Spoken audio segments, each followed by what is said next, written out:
This channel does not promote any violent, harmful, or illegal activities. All content provided by this channel is meant for an education purpose only.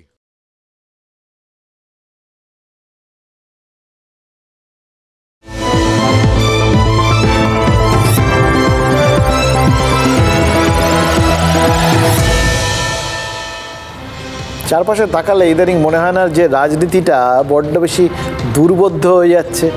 এমনিতে নেতারা আমাদের সবসময় বুঝিয়ে টুঝিয়ে দেন, কিন্তু মুশকিল হচ্ছে যারা আমাদের বোঝান তারা তো এখন রোজকারের রাজনীতিরই অঙ্গ, তাই নিজেদের মতো করে বোঝান, নিজেদের অ্যাঙ্গেলগুলো দেখে বোঝান। কিন্তু একটু নিরপেক্ষ অবস্থান থেকে, মানে যারা অনেক দিন আগে দেখেছেন, যদিও রাজনৈতিক নেতাদের নিরপেক্ষ হওয়াটা সম্ভব না, কিন্তু যারা একটু অন্তত আগের দিকটা দেখেছেন এবং বর্তমানটা দেখছেন, এরকম একটা তুল্যমূল্য বিচার, সে নয় একটা পার্টিকুলার দৃষ্টিভঙ্গির থেকেই হোক, যদি একটু দেখি, মানে রেফারেন্স ফ্রেমটা তো রইল, আগে কি ছিল, এখন কি ছিল, কেন, কি বৃত্তান্ত, এইগুলো দেখলে আমাদের পক্ষে দেখার নজরটা অনেকটা পরিষ্কার হয়ে যায়, বুঝতে পারি। মাঝে মধ্যে অতীতটাও তো দেখতে ইচ্ছে করে। এই যে শুনলেন তাপস রায়, গতকালই শুনছিলাম যে তিনি তৃণমূল বিধায়ক, তিনি আজকে বাম আমলের কথা মনে করছেন, অর্থাৎ অতীতের কথা ভাবছেন আর কি। এই অতীতের কথাটাগুলো আজকাল যখন আসছেই, তখন আমাদের মনে হচ্ছিল যে একবার এই মুহূর্তে রাজনীতির যদি সেই অর্থে প্রপিতামহ বলেন, সব থেকে বর্ষিয়ান নেতা বিমান বসু, তার মুখ থেকে একটু সেই তাদের সময়টা, পুরনো সময়টা, আজকের সময়টা, অ্যাক্টিভ থেকেও এখনও অ্যাক্টিভ আছেন, কিন্তু কোথাও গিয়ে একটা মানে সরে থাকার মতো বিষয় তো তার মধ্যে রয়েছে এখন, সব মিলিয়ে মিশে একবার যদি তার মুখ থেকে গোটা পরিস্থিতিটা, পুরো জায়গাটা একবার দেখতাম, আমাদের ওই মাঝে মধ্যে রেফারেন্স ফ্রেমটা ক্লিয়ার হয়ে যেত আর কি। তা চলুন না, আজকে তার মুখ থেকেই ওই জন্য তার সামনে বসে পড়ে তার কথাগুলো শুনতে বসে গেছিলাম। সদ্য তো মানে এমনি চারপাশটা যেরকম চলছে, তার মধ্যে দিয়ে একটা নতুন বছর এসে গেল এবং দেখলেন তো চারপাশের পরিমণ্ডলটা, সব লোকজন এত এখন উচ্ছ্বাস টুচ্ছ্বাস করে, এত মনে হয় না কোথাও যে এত বছর শুধু শুধু কমিউনে কাটিয়ে দিলাম, একটু অন্যরকমভাবে তো লাইফটা লিড করা যেত। ব্যাপার হচ্ছে, নতুন বছরের শুভেচ্ছা জানিয়েই বলছি, আমার মাথার মধ্যে এ ধরনের কোনো চিন্তা কখনোই জায়গা করে নেয় না, নিতেও পারবে না। আমাকে কেউ বলেনি, আমি তো স্বেচ্ছায় ঘরবাড়ি ছেড়ে চলে এসেছি, আর খুব কম বয়সে এসেছি, তখন 30 বছর বয়স। কাজেই আজকে 30 বছরে বেরিয়ে এসেছি, আজকে 83 পার করে 84 চলছে। ন্যাচারালি এত বছর যখন হয়ে গেল, তখন আর ওসবের প্রশ্ন আসে না। আর কতদিন আছি? যতদিন আছি ততদিন নিশ্চয়ই মানুষের সঙ্গেই থাকবো, মানুষের কাজই করব। এই যে দীর্ঘ একটা ধরুন কমিউন জীবন এবং মানুষের সঙ্গে মানুষের জন্য কাজ করার যে কথাটা বলছেন, মানুষকে তো দেখলেন এই লম্বা সফরটায়, বদল কীরমভাবে চোখে পড়েছে আপনার? বদলের ব্যাপারটা হচ্ছে, এটা এক একটা সময় এক এক রকমভাবে হয়েছে। যেরকম 70-এর দশকের একটা ব্যাপার ছিল, তখন আজকে যে পরিবেশ পরিস্থিতি, সেটা কল্পনাই করা যেত না। খানিকটা 60-এর দশকও কল্পনা করা যেত না। কিন্তু 90-এর দশকের পর যেভাবে উদারীকরণের অর্থনীতি চালু হলো, মানে ঘোষণা করা না, চালু হলো, তখন থেকে মানুষের মনে যে ক্রিয়া প্রতিক্রিয়া শুরু হয়েছে, সমাজের মধ্যে যে সংঘাতটা শুরু হয়েছে, সে সংঘাতটার সঙ্গে রাজনীতির সম্পর্ক আছে কি নেই এই প্রশ্ন কেউ বোঝার চেষ্টা করেনি। তারপরে আজকের অবস্থায় উত্তরণ হয়েছে। তো সেখানে দাঁড়িয়ে কখনো মনে হয়নি যে সংঘাতটা হচ্ছে, পরিবর্তনটা আসছে, কোথাও গিয়ে কমিউনিস্ট পার্টি সেটার সঙ্গে ম্যাচ করে করে change is the only constant thing আমরা বলি, সেই চেঞ্জটা কি আপনাদের মধ্যে ছিল? এখন আপনি একদম নিরপেক্ষ দূরত্বে বসে আছেন আর কি। এটা ঠিক, কিন্তু আবার বেঠিকও বটে। কারণ একই সময়তে যেরকম বলছি 90 দশকের শুরু থেকে উদারীকরণের অর্থনীতি, 90 দশকের শুরু থেকেই বিশ্বে ভারসাম্যের পরিবর্তন ঘটে গেল। অর্থাৎ যে সমাজতান্ত্রিক সমাজ ব্যবস্থা, একটা বিকল্প ব্যবস্থা শুধু মুখে বলার নয়, কাজে দেখিয়ে দেওয়া যায় হাত দিয়ে, সেটা অবসান ঘটল। অবসান ঘটার পর পৃথিবীর বিভিন্ন দেশে কমিউনিস্ট পার্টি সম্পর্কে চিন্তাভাবনা যেমন নতুন করে শুরু হলো, কমিউনিস্ট পার্টিও তার নাম পরিবর্তন করে কেউ গ্রিন পার্টি, কেউ অন্য নামে নিজেকে পরিচয় দেওয়ার চেষ্টা। এর প্রতিফলনটা বিশ্বব্যাপী কমিউনিস্ট আন্দোলনের উপরেতে পড়েছে। যদিও এর মধ্যে খানিকটা ব্যতিক্রমী বিষয় ছিল, বলতে পারেন লাতিন আমেরিকার দেশগুলোতে। লাতিন আমেরিকার দেশগুলোতে নামটা কমিউনিস্ট পার্টি নয়, কিন্তু ধরুন Daniel Ortega, doctor Daniel Ortega, ছোট্ট দেশ নিকারাগুয়া, কি কঠিন অবস্থার সামনে দাঁড়িয়ে মোকাবিলা করে সেখানে তো তার সমাজতান্ত্রিক ধ্যান ধারণা অনুযায়ী প্রতিষ্ঠা করেছিল এবং নিজের রাষ্ট্রপতি হয়েছিলেন। আবার যদি দেখা যায় যে কিউবার বিপ্লবটা আগে হয়েছে, কিন্তু কিউবা যখন সমাজতান্ত্রিক শিবিরের পতন ঘটল, তখন কিউবা কিন্তু রাতারাতি নিজের পরিবর্তন করেনি। অন্য দিক থেকে তারা যেভাবে কনভার্ট করলো, তাদের যে সুগার কেন, বিশাল বিশাল সুগার কেনের ক্ষেত ছিল, অনেক সুগার কেন ক্ষেত তারা বন্ধ করলো, সুগার কেনের ক্ষেত বন্ধ করে তারা টোব্যাকো শুরু করলো। কারণ ফরেন কারেন্সি আর্ন করতে হলে পর তাদের টোব্যাকোটা, পাতাটা এত বড়, এত লম্বা, একটা পাতা দিয়ে একটা সিগার তৈরি হয়।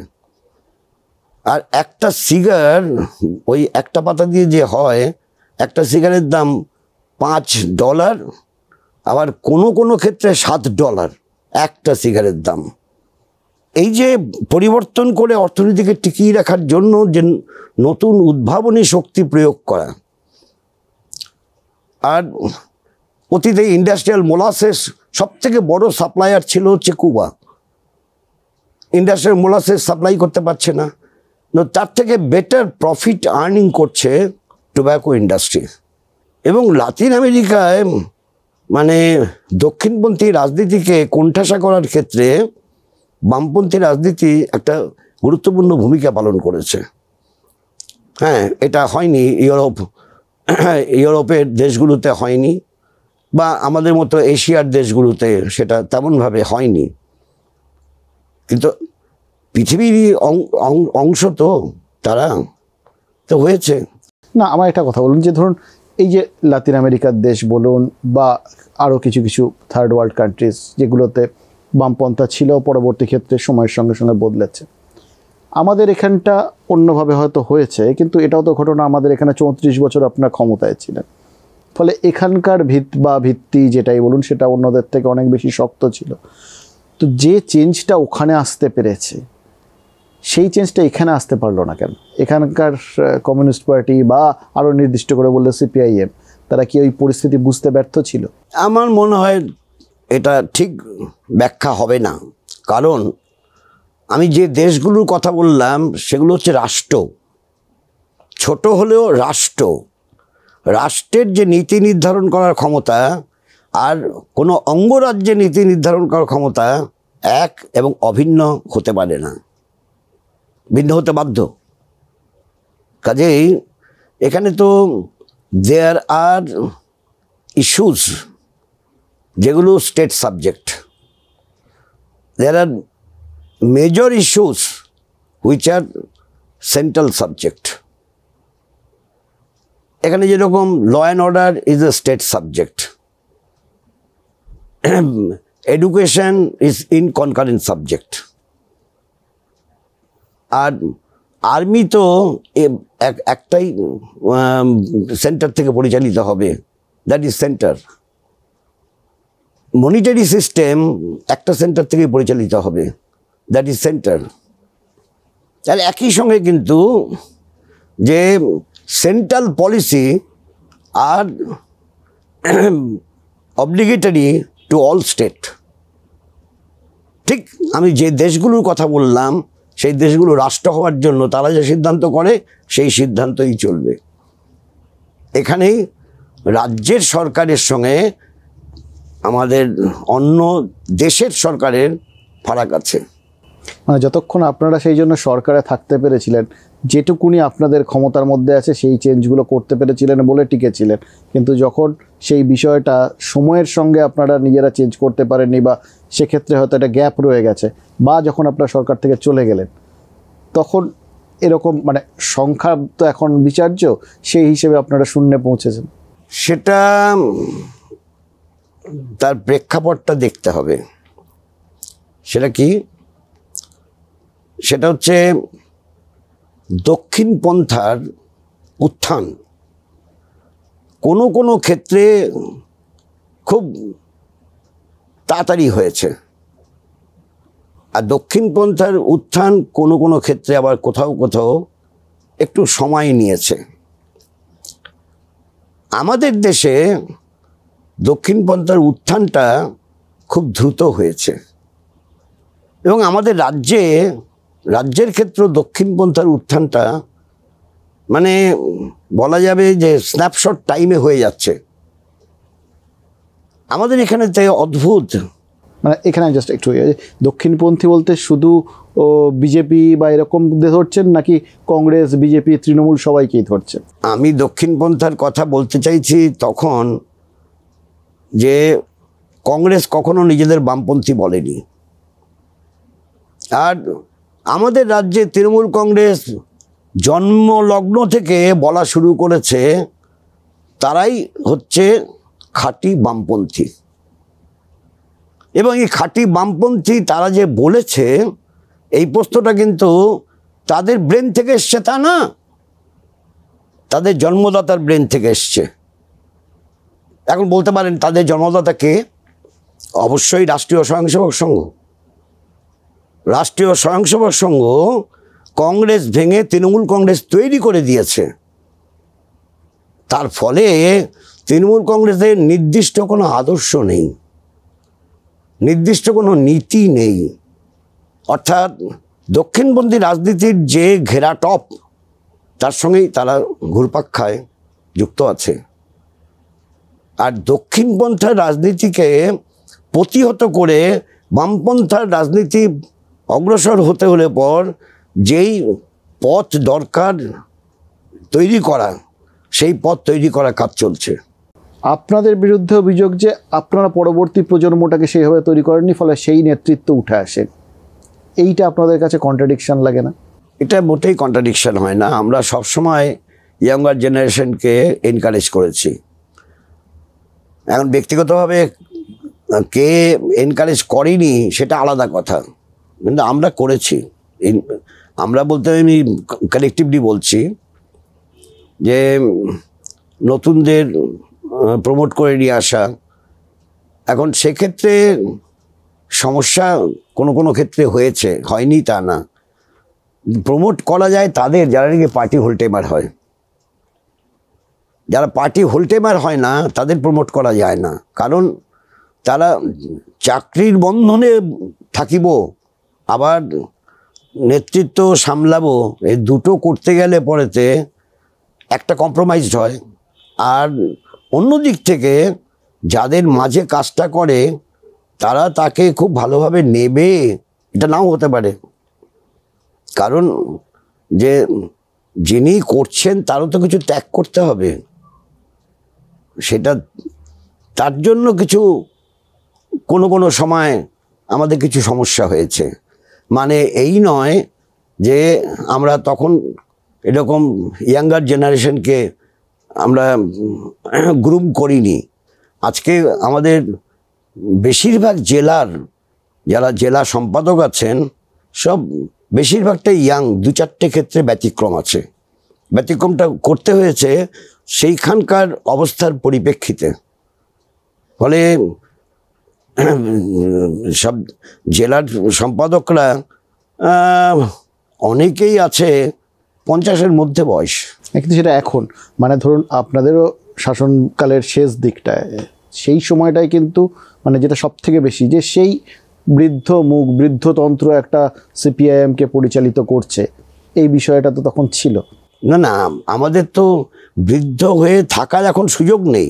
আগে ছিল, এখন সুযোগ নেই, কারণ এখন আমাদের বয়সের বাঁধন বেঁধে দেওয়া হয়েছে। নতুন রাজ্য কমিটিতে আসতে হলে পরেতে এই বয়স, আর একজন 3বারের বেশি সেক্রেটারি থাকতে পারবে না। এসব তো নিয়ম কতগুলো করা হয়েছে, করে ইয়াঙ্গার জেনারেশনের স্বাভাবিক প্রমোশনের পথটাকে প্রশস্ত করার লক্ষ্যেই এইসব কাজগুলো করা হয়েছে। যেটা আগে অতীত দিনে হলে পরেতে সুবিধা হতো, ফ্লোটা একটু বাড়তো। মানে সেক্ষেত্রে মানে এটা আপনি ওই আপনাদের যে সময়টা সরে যেতে হয়েছে বা তারপরেও কামব্যাক করতে দেরি হয়েছে বা এখনও সেই জায়গাটা নেই, যদি আপনি বলেন, যদি আসন সংখ্যার হিসেব দেখেন, যেটাই ধরি আর কি, সেইটার অন্যতম কারণ হচ্ছে তখনকার এই ভুল সিদ্ধান্তটা। কখনকার ভুল সিদ্ধান্ত মানে এই যে শুরুর দিকটায় যখন যে সময় আপনাদের এই বয়সের বাঁধনগুলো ছিল না, বা যদি তখন যদি এই ইয়াং জেনারেশনটা উঠে আসতো সেইভাবে, তাহলে হয়তো ব্যাপারটা আরও এই 34টা 44 হতে পারতো, 54 হতে পারতো, এরকম মনে হয় না। এটা তো অভিজ্ঞতার ভিত্তিতে হয়। মানে যে সমস্ত অতীত দিনের উপনিবেশ ছিল, সেই অতীত উপনিবেশে কমিউনিস্ট পার্টি গড়ে তোলার ক্ষেত্রে টেস্ট অ্যান্ড ট্রায়ালের মধ্য দিয়ে এগোতে হয়। এটাও আমরা মনে করি যে টেস্ট অ্যান্ড ট্রায়ালের মধ্য দিয়ে আমরা এই ব্যাপারটা উপলব্ধি করেই কার্যকরী করতে পেরেছি। যে ধরুন এখন 75-এর বেশি তো কেউ থাকবে না, আমাদের কেন্দ্রীয় কমিটির সদস্য হতে পারবে না। এরকম আমাদের 62 আছে রাজ্য কমিটির ক্ষেত্রে নতুন আসতে হলে পর। এসব তো আগে ছিল না, এগুলো তো অভিজ্ঞতার মধ্য দিয়ে করতে হয়েছে। আপনাদের থিওরি কিন্তু অন্য দলগুলো খুব ভালোভাবে নেয়। মানে আপনারা একটা ওই বয়সের মাপকাঠির কথা বলেছেন, দেখুন কুণাল ঘোষও বলছেন এখন তৃণমূলের মধ্যে বয়সের মাপকাঠি থাকার দরকার। আমি কুণাল ঘোষ কবে থেকে রাজনীতি করছে আমি জানি না, সেই জন্য আমি কিছু বলবো না। কিন্তু এই যে তৃণমূলের মধ্যে একটা নবীন প্রবীণের দ্বন্দ্ব, এটা তো যে কোনো রাজনৈতিক পার্টির জন্যই একটা, যারা রাজনীতিকে দূর থেকে দেখেন এবং অ্যানালিসিস করেন, তাদের জন্য তো খুব একটা ইন্টারেস্টিং সাবজেক্ট। আমি তৃণমূলে নবীন প্রবীণের দ্বন্দ্বের ব্যাপারটা আমি কিছু বুঝি না, কাজে মন্তব্য করা খুব মুশকিল। এই যে আপনি ধরুন এই সবটাই এরকম বললেন, টেস্টেড বা বিভিন্ন অভিজ্ঞতার মধ্যে দিয়ে আসা, এই যে এতদিন লম্বা টাইমটা পুরোটাই সংগঠনে থেকে গেলেন এবং তার মধ্যে এত দীর্ঘ সময় দল সরকারে ছিল, কোথাও মনে হয়নি একটু প্রশাসনে যাই? আমার কখনো মনে হয়নি। আমি যখন খুব কম বয়সী, আমার তখন কত 29 বছর বয়স, আমাকে বিধানসভায় প্রার্থী হতে হবে, সিদ্ধান্ত হয়ে গেছে। আমি বাইরে ছিলাম, কোথাও গিয়েছিলাম, বোধহয় রাজস্থানে গিয়েছিলাম, ফেরত এসে শুনি আমার সিদ্ধান্ত হয়ে গেছে। একদম না, ঝোলাঝুলি করতে চাইছে না। I will leave this Bengal, I will go to other state. বোধহয় সেটা করলেই ভালো হতো। তারপর চেঞ্জ করলো, আবার 80 সালে আমাকে ক্যান্ডিডেট হতে হবে লোকসভাতে। অসম্ভব না, সিদ্ধান্ত হয়ে গেছে। সেটাও আমরা অদ্ভুত। আমার তখনও আমি ছিলাম না কলকাতায়, বেঙ্গলেই ছিলাম না, আমি বাইরে গিয়েছিলাম, বোধহয় বিদেশে গিয়েছিলাম। ব্যাস এসে বললাম না, হবে না, না সবাই বলছে সুবিধা হবে। না, সুবিধা হবে যদি কেউ বলে থাকে আমি নির্বাচনে প্রচারের কাজ করব, তাহলে সেটাও সুবিধা হবে না। আপনি আসতে চাননি কেন? মানে এটাতে আমার তো রাজ্যসভাতেও পাঠানোর কথাবার্তা বলেছিল, রাজ্যসভাতে কেন আমি যাব না, না যাব না, আমার দরকার নেই ওসবের জন্য। আছে তো, অন্যেরা করবে, অনেক কমরেড আছে, তারা করতে পারবে, আমি পারবো না। এই একটা কথা বললেন যে বাইরে চলে গেলে ভালো হতো, মানে এই রকম লেভেলের আপনার মনে হচ্ছে কেন বাইরে চলে গেলে ভালো হতো? বাইরে চলে গেলে মানে বাইরের স্টেটে, হ্যাঁ সেই অন্য স্টেটে গেলে, মানে অন্য state এ। বাংলায় তো তাহলে তো কেউ আমাকে জবরদস্তি করতে পারতো না। আচ্ছা, কারণ সেখানে তো এইসব প্রশ্ন আসবে না। আমি বাইরে এখান থেকে বাইরে গেলে পর আমাকে তো আর কেউ প্রার্থী করতে চাইবে না, বেঁচে যাব আমি, পার্টি করব। এমনিতে কমিউনিস্টদের সম্পর্কে আমি দেখেছি, মানে আমার ছোটবেলার থেকেও দেখেছি ভাই, যারা কমিউনিস্ট লিডার একটু তুলনায় কাঠখোট্টা হবেন এবং গুরুগম্ভীর ব্যাপার থাকবে, খুব বাস্তবটাকে, প্র্যাকটিক্যাল ব্যাপারটাকে বেশি গুরুত্ব দেবেন, এরকম একটা ব্যাপার, একটা বিশ্লেষণধর্মী চিন্তাভাবনা। আপনার মধ্যে আবেগ তো পুরো মাত্রায়, মানে আপনি অল অ্যালং এই ব্যাপারটাকে নিজের মধ্যে অসম্ভব সুন্দরভাবে বাঁচিয়ে রেখেছেন। রাখলেন কি করে এটা? সে বলতে পারবো না, সে বলতে পারবো না, আমিও তো মানুষ। আপনার এটা মনে হচ্ছে কখনো যে এই ধরুন সংগঠন বা পার্টি নিষ্ঠা এইগুলো একটা জায়গায়, অ্যাডমিনিস্ট্রেশনটা আরেকটা জায়গায়, এটার জন্য একদম স্পেসিফিক কোয়ালিটির লোক দরকার? খানিকটা তাই, খানিকটা তাই। অ্যাডমিনিস্ট্রেশন সবার জন্য না, পার্টি সবার জন্য হতে পারে, কিন্তু অ্যাডমিনিস্ট্রেশন সবার জন্য না। ধরুন আপনাদের সময়কালটাতে কেউ দুর্নীতির ব্যাপারটা নিয়ে আলোচনা করতে পারেনি। এক বেঙ্গল ল্যাম্পের সময় একবার উঠেছিল, কিন্তু সেটা যদি এখনও টাকার অঙ্কে দেখা যায় তাহলে হয়তো আজকের লোকেরা লজ্জা পেয়ে যাবে আর কি, সেটা ছেড়ে দিন।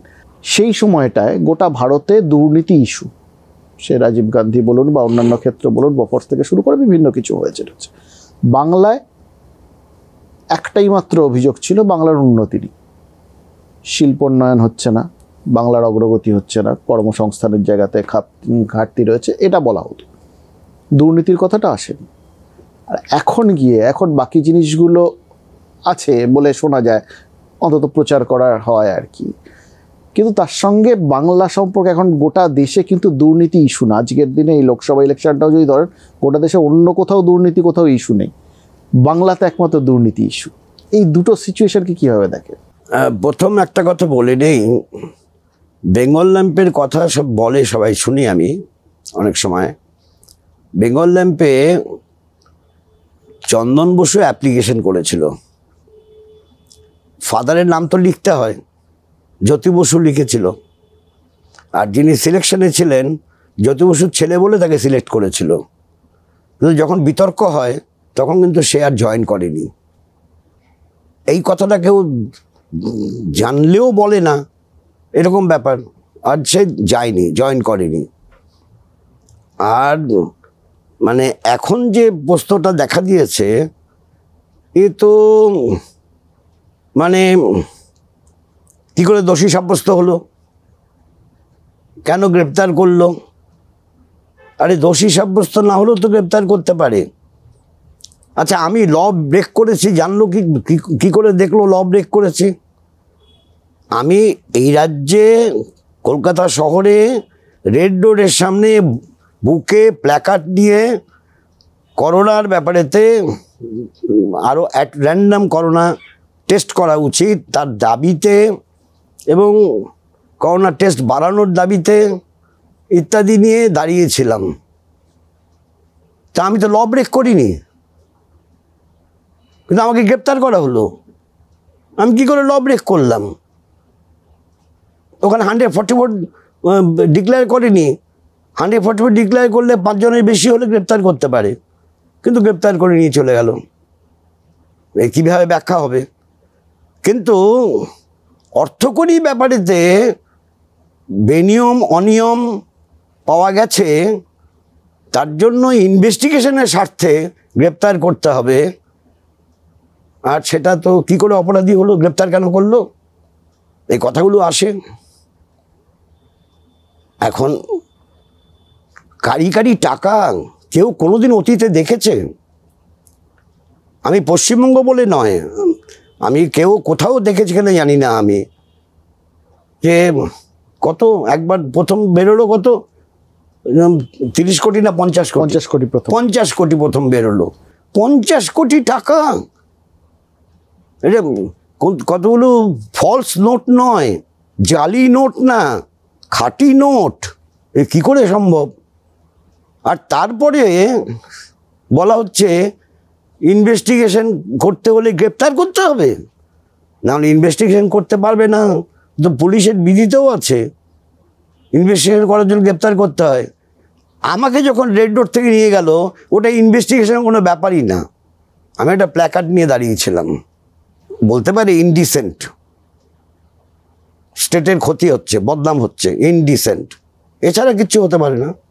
এই যে আপনাদের সময় যেটা বলা হতো যে শিল্পোন্নয়নের ঘাটতি বা অন্য সব কিছু, আপনারা ডেফিনেটলি এই দুর্নীতির বিষয়টা নিয়ে আপনারা বলবেন যে তো ছিল না, কিন্তু তা সত্ত্বেও এই যে শিল্পোন্নয়নের ঘাটতি বা অন্য কিছু বা সিঙ্গুর আসতে গিয়েও আলটিমেটলি হলো না, এটা কি প্রশাসনিক দুর্বলতা?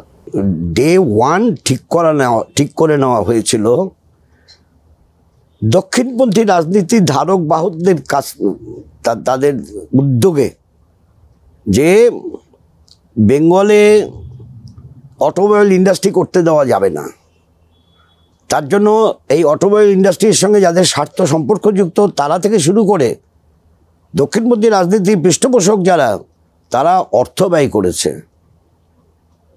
স্টপ দিস টাটা মানে অটোমোবাইল সেন্টার, কারণ টাটা অটোমোবাইল সেন্টার যদি তৈরি হয় তাহলে পরেতে অ্যান্সিডেন্ট ইন্ডাস্ট্রি গড়ে উঠবে, একটা ইন্ডাস্ট্রিয়াল হাব তৈরি হয়ে যাবে, and that will open up the Pandora's box of setting up of industry in West Bengal that will be ominous for the right politics here in Bengal. So that should be crushed, and they could get the team of TMC and utilize team of TMC in an optimum level to crush the hope of Bengal. কিন্তু সেই সময় যদি একটু মানে প্রশাসন আরেকটু দৃঢ়তা দেখাতো, কিছু স্ট্রং স্টেপ নিয়ে নিত, তাহলে সেটা সম্ভব হতো। বাইরে থেকে আমার পক্ষে বলা সম্ভব না, এটা যারা অ্যাডমিনিস্ট্রেশনে ছিল তারা বলতে পারে হয়তো আর কি করলে সুবিধা হতো।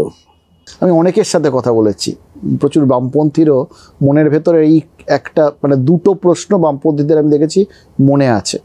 তাদের একটা হচ্ছে এটা, সেই সময়টা এত দূর এগিয়ে গেছিল, হয়তো সরকার আরেকটু স্ট্রং হলে যদি কিছু করা সিদ্ধান্ত নিতে পারতো সেই সময়টায়, বা যদি সদর্থক সোজা কথা সেটা নিত, তাহলে হয়তো শিল্পটা হয়ে যেত এবং একবার সিঙ্গুর হলে এখানকার হয়তো চেহারাটা বদলে যেতে পারতো। এইটা একটা, সিঙ্গুর হলে তো চেহারা বদলাতো, এ ব্যাপারে কোনো সন্দেহ নেই, কোনো সন্দেহ নেই। কিন্তু এই প্রশ্ন তো আপনাকেও নিশ্চয়ই ফেস করতে হয়েছে, মানে সংগঠন সামলাতে গিয়ে। তা করতে হয়েছে, কিন্তু প্রশাসনিক কাজে তো আমি সম্পর্কযুক্ত না, কখনো ছিলাম না, কাজেই তার খুঁটিনাটি ব্যাপারটা টুক করে আমি বলতে পারবো না। কিন্তু আরেকটা যে প্রশ্ন সেটা তো আপনার কাছে আসবে, যে এই কংগ্রেসের হাত ধরা লাভ কি হলো? দেখুন, ওইভাবে লাভ লোকসান হিসাব করাটি ঠিক যে শূন্য হয়ে গেছি বলে, শূন্য হয়ে গেছে মানুষের মধ্যে যে পরিবেশ তৈরি হয়েছে সেই পরিবেশে শূন্য হয়েছে, কিন্তু শূন্য থাকবে না। এই শূন্য চিরস্থায়ী ব্যবস্থা না, not that just like 1793 Lord Cornwallis permanent settlement. এটা আপনার মনে হচ্ছে কেন, মানে কি আপনাকে এই মুহূর্তে এতটা আত্মবিশ্বাসী করছে? মানুষের মধ্যে একটা জিনিস চলতে চলতে চলতে চলতে একটা জায়গায় মনে হয় এখন ছেদ ফেলা উচিত। এইটা সব ক্ষেত্রেই মানুষের মনের মধ্যে হয়। মানুষের তো মাথায় চুলের নিচে কিছু বস্তু আছে, আর মানুষ তো সব তো দেখছে, আর বিচার করার শক্তিটা বাড়লে পরেতেই শূন্য আর শূন্য থাকবে না। দেখুন, আপনি নিজেই যে বাকি বিভিন্ন জায়গাগুলোর কথা বলছিলেন, যে সমস্ত জায়গায় কমিউনিজম ছিল, পরবর্তী ক্ষেত্রে হয়তো চলে গেছে, কিন্তু আবার কামব্যাক করেছে, কিন্তু সেটা একটা পরিবর্তিত রূপে, অনেক সময় পার্টির নাম শুদ্ধ বদলে গেছে। আপনারা কি এই বর্তমান রূপে, কারণ বাকিটা তো একই রয়ে গেছে পুরোটা, সেই বর্তমান রূপেই আপনারা ব্যাক করতে পারবেন বলে বিশ্বাস করছেন, না একটু কিছু চেঞ্জ দরকার? দেখুন, এই সেট আপ যেটা, এই সেট আপে তো ভিন্ন কিছু হয় না। আপনি বলবেন যে এই এক্সমাসের ব্যাপারটা তো এক্সমাসের মতোই হবে। নিউ ইয়ার্সের ব্যাপারটা নিউ ইয়ার্সের মতোই হবে। কাজেই সেটা কখনোই বাস্তিল দুর্গের পতন হয়েছিল সেই 14 জুলাই, তার মতো হবে না। অথবা 20 জুলাই 1964-এ জেনেভা এগ্রিমেন্ট হয়েছিল, ভিয়েতনাম, উত্তর ভিয়েতনাম মুক্ত হলো, যেখানে হোচিমিন দায়িত্ব নিলেন, দক্ষিণ ভিয়েতনাম তখনও লড়াই করছে। তো অবস্থার বিচারে সব ঠিক হয়, দুম করে ওইভাবে বলে দেওয়া যায় না, একটা লাইন টেনে দেওয়া যায় না। আমার একটা কথা বলুন, এই যে এটা নিশ্চয়ই আপনাদের যেহেতু রাজনৈতিক সিদ্ধান্ত এবং রাজনৈতিক এটা একটা স্ট্র্যাটেজিও বটে, যে কংগ্রেসের হাত ধরা বেশ কয়েকদিন তো হলো, মাঝখানে কয়েকটা ইলেকশনও চলে গেল। আপনার অ্যানালিসিস কি বলে, আপনাদের লাভ হয়েছে না ক্ষতি, মানে কিছু গেইন করতে পেরেছেন কি আপনারা? আমরা কিন্তু বর্তমান সময়েতে যে আগামী লোকসভা নির্বাচন, তাকে ঘিরে এক রাজ্যে এখনো আলোচনা শুরু করিনি। 2, রাজ্য বামফ্রন্টে একবারও এই প্রশ্নে আলোচনা হয়নি। 3, আমরা মনে করি যে আমাদের কাছে বিজেপি এবং তৃণমূল উভয়ে বাংলার স্বার্থ দেখার ক্ষেত্রে, বাংলার মানুষের যে বক্তব্য তাকে তুলে ধরার ক্ষেত্রে ব্যর্থ। তাই তৃণমূল এবং বিজেপিকে যারা হারাতে চায়, তারা সবাই আমাদের সঙ্গে কথা বলতে পারে। তাহলে আপনারা সর্বভারতীয় ক্ষেত্রে তৃণমূলের সাথে গিয়ে কি করে জোট করছেন, ইন্ডিয়া জোটে? কোথায়? এই যে একটা ইন্ডিয়া জোট বলে তৈরি হচ্ছে, যেখানে সীতারাম ইয়েচুরি গিয়ে বসে থাকছেন সবার সঙ্গে, সেখানে তৃণমূলের প্রতিনিধি রয়েছেন। তো যদি বেসিক জিনিসটা ওই দাঁড়ায় যে পেছনে আসলে আরএসএস, তাহলে এখানের জন্য যদি হয়, এখানে কুস্তি করবেন, ওখানে দোস্তি করবেন, এটা দ্বিচারিতা না? আজকে যেভাবে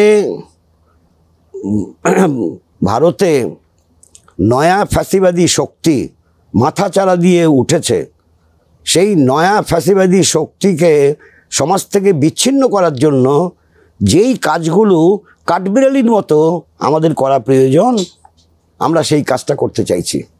ধরুন, আগামী 22 তারিখে শুরু হবে, রাম মন্দির উদ্বোধন হবে। তারপরে কি হবে সেটা বোঝা যাচ্ছে এখন থেকে, যে প্রচারটা শুরু হয়েছে এবং বলাই হয়েছে।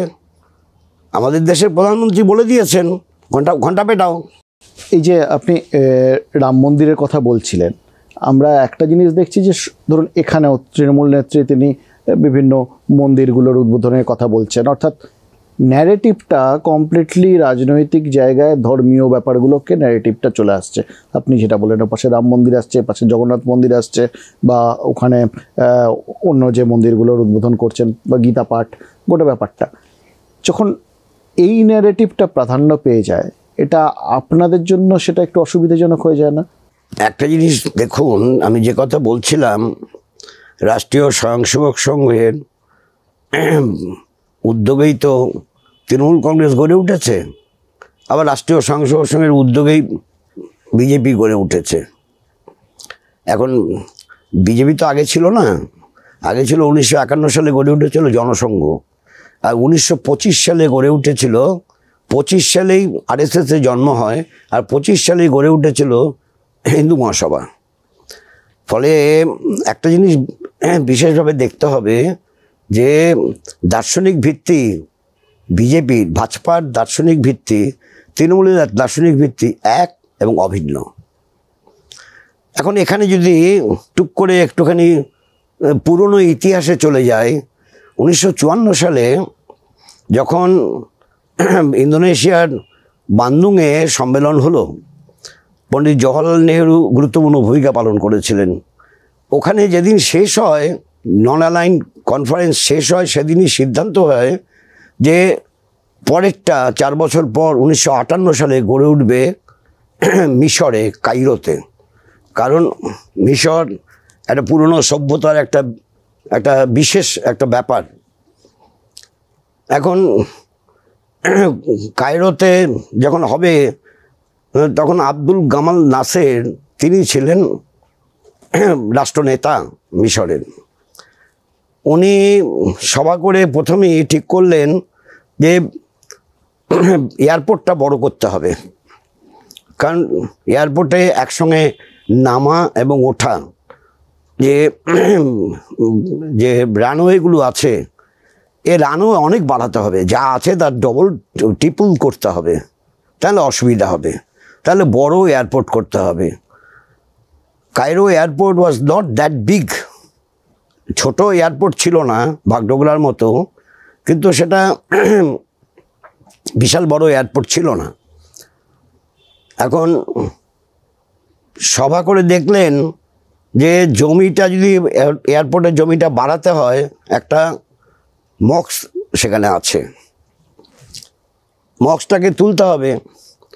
উনি মৌলবীদের নিয়ে মিটিং করলেন, মৌলবীদের মিটিং করে বললেন এটা তুলে নিয়ে বড়, আরও বেশি বড় জমি নিয়ে তোমরা করো, আমি অর্থ সাহায্য করব, রাষ্ট্র থেকে অর্থ সাহায্য করব। তখন মৌলবীরা বলেছিলেন একটা পয়সা সরকারের নেব না,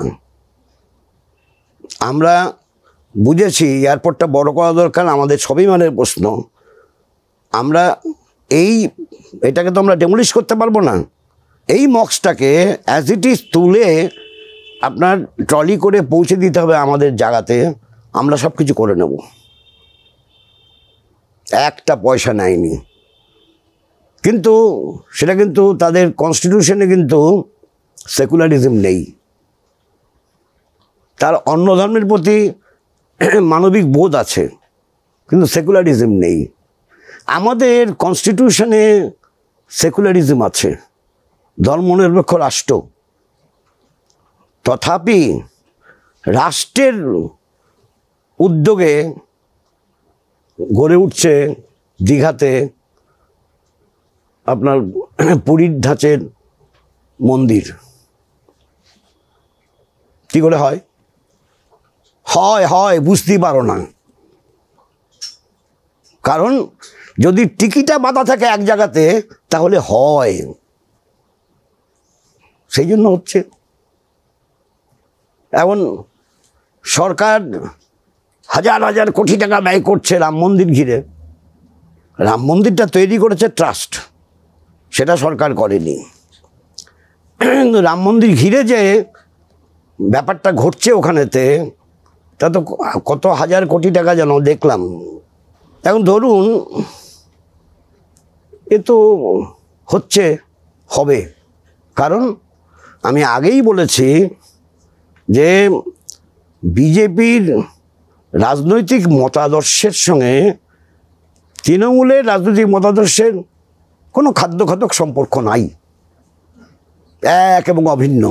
কিন্তু এই মুহূর্তে যে ন্যারেটিভটা চারপাশে একটা বাইনারির মতো আর কি, এ রাজ্যে তৃণমূল বিজেপি, বাইরে গেলে কংগ্রেস বিজেপি, এরকম একটা বাইনারির জায়গা, এবং যেখানে রিজিওনাল পার্টিগুলো কিন্তু এই লাস্ট 5টা রাজ্য যদি ধরি একটুখানি তারা যেটা মনে হচ্ছিল বিভিন্ন জায়গায় তারা বড় শক্তি হয়ে উঠবে, কিন্তু সেটা খুব একটা সম্ভাবনা দেখা যাচ্ছে না। এইটা আপনাদের জন্য কতটা অসুবিধা? আপনারা কি তার বাইরে থেকে যাচ্ছেন? আমরা যেভাবে কাজ করছি সেভাবে কাজ করব, এটা ঠিক। রাজ্যে রাজ্যে যে বিভিন্ন নামে কিছু রাজনৈতিক দল আছে, তাদের সঙ্গে আমাদের কোনো সিট অ্যাডজাস্টমেন্ট হলে পর হতে পারে, কোনো অসুবিধা নেই, কিন্তু আমরা তো কোনো ফ্রন্ট তৈরি করছি না। সমধর্মী না হলে তো ফ্রন্ট তৈরি করা যায় না, সেই অবস্থাটা আমাদের পরিষ্কার আছে, কাজে অসুবিধা নেই।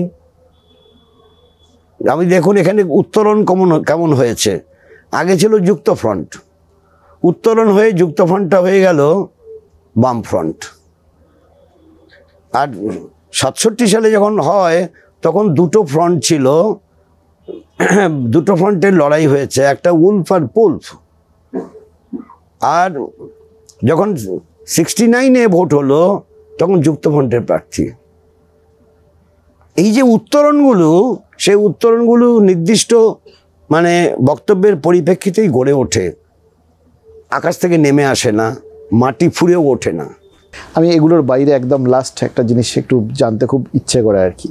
এত লম্বা লড়াই ঠড়াই, এত কিছু করেছেন, উত্থান পতন সব দেখেছেন, আক্ষেপ আছে কিছু? না, কোনো আক্ষেপ নেই। আর সবচেয়ে বড় প্রাপ্তি? শরীর স্বাস্থ্য।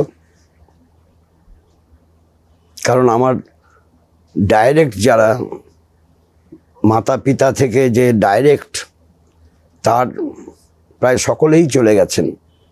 আমার দাদা দিদি সবাই, কেউ নেই, আমি আছি এখনো, কাজেই শরীর স্বাস্থ্য। আপনাকে অনেক ধন্যবাদ এতটা সময় দেওয়ার জন্য। Thank you.